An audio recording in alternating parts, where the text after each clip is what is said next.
المال والبنون زينة الحياة الدنيا. ثروة سامان وأولاد جواني ژیانن. زینە لە ئەسڵا بریتە لە چی؟ ئەوەی بە خۆتەوە کردووە، ئیزافە لەسەرەوەی خۆت. تۆ چاوت جوانە بەڵام چاوی ڕشتووە، تۆ جسمت ڕەشیقە جلوبەرجێکی جوانیشی لەبەر کرد. ئەو شتە زینە ئەو شتانێک کە پێێتەوە لکاوە، هی خۆت نین لە ئەسڵە. المال والبنونەکەش لە ئەسڵا خۆ هی تۆ نین تاکو فەقر و شانازیان پێ بکەی ئەنا ئەکثر منکە مالەوە وەلەدە. دوایش لأخيرا فأصبح يقلب كفيه على ما أنفق فيها وهي خاوية على عروشها. هيك مشتكاني لدسش لا المال ولا البنون وما كان منتصرا. نسريان خص نسر كوتني بهاد بأولاد عشيرتك نخوشي سركوت نناحي نفسي نناحي جسدي وفيزيكي.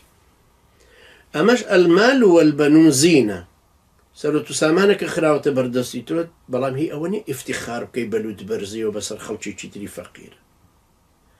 هەرچی کە خوا پێی بەخشیوین هی ئەوە نیە مەشانازی بکەین لەسەر یەکێکی ترە. من لەبەرەوەی تەمەنم 63 ساڵ کتێبم زۆر خوێندەوەتەوە، هەلی کتێب خوێندنەوەکە بۆ من ڕەخساوە لەگەڵ خوێندن و دەرزوتنەوەکە.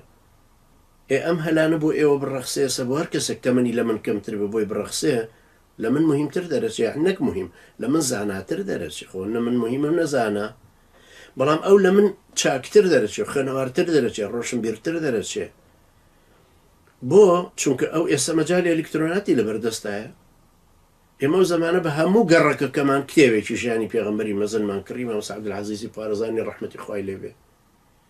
ئێستا تۆ هەمووی ئەلکترۆنیە بەردەستە، یعنی هەر کردێکەکەیت و مجەلەدات دێتە بەردەستت لە مۆبایلەکە دایخوێنیت. لەبەرەوە هی ئەوە نییە من شانازی بکەم بڵێم وەڵا ئەزانم. ئەنجا زانینەکە شتێکە خوای گەورە فێری کردو. من شتێک نییە مێشکم ئینتاجی کردوێ، وێنای دەرەوە هاتۆتە سەر مێشکم تەبع بوو. ئەگەر بیرم چۆ خەلیەکان تێکەڵ بوون وەکو ناوی تۆ بیرمەچێتەوە، وەڵڵێم شێوە دەکەم بەس ناوکەتم بیر چۆت. پێناوەکە لە جۆچکەوە ڕۆژتە خەلایەکانی ون بوون، تێکەڵ و پێکەڵ بوون، هەرچەنەکەم مێشکم بۆی ڕیز ناکاتەوە. ناوکە زانا بوو، دانا بوو، توانا بوو، شتێکی لەو بابەتە. بەڵام چاوە شێوەکەی شێوە دەکەمەوە وەڵای وا بزانم لە حەفلەی فلانە بینیمی، لە سەیران بینیمی، لە مەکتەب بینیمی، لە پۆلی ئەوەندە بووین. ئاوا بیرەکەوێتەوە شێوە دیمەنەکە و دیکۆری پشتە و خەلفێتەکەی و ئەوانە خەلایەک بە مەلاین هەیە کە تەبعی کردو. چونکە هەر سانیەک 16 ڕەسم چەسب بکا بیگرێ مەلاینی تەبع کردووە. ئەو مەلاینێک مێشک هەوڵەدا خێرابیانێنێتەوە پێشەوە بۆ ئەوی شێوەی بکەیتەوە ناوەکەشت بیر بکرێت.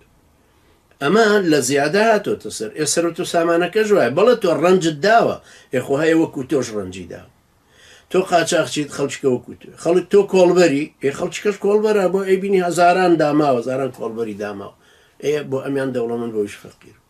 ئەمیان لە حدودەوە هاتووە گرتویان ئەو شتەکان لێسەندووە، ئەویان لە حدودەوە هەر لە هەمان شوێن و حدودەوە هاتووە نەیان گرتووە تێپەڕ بۆ لایکی تر.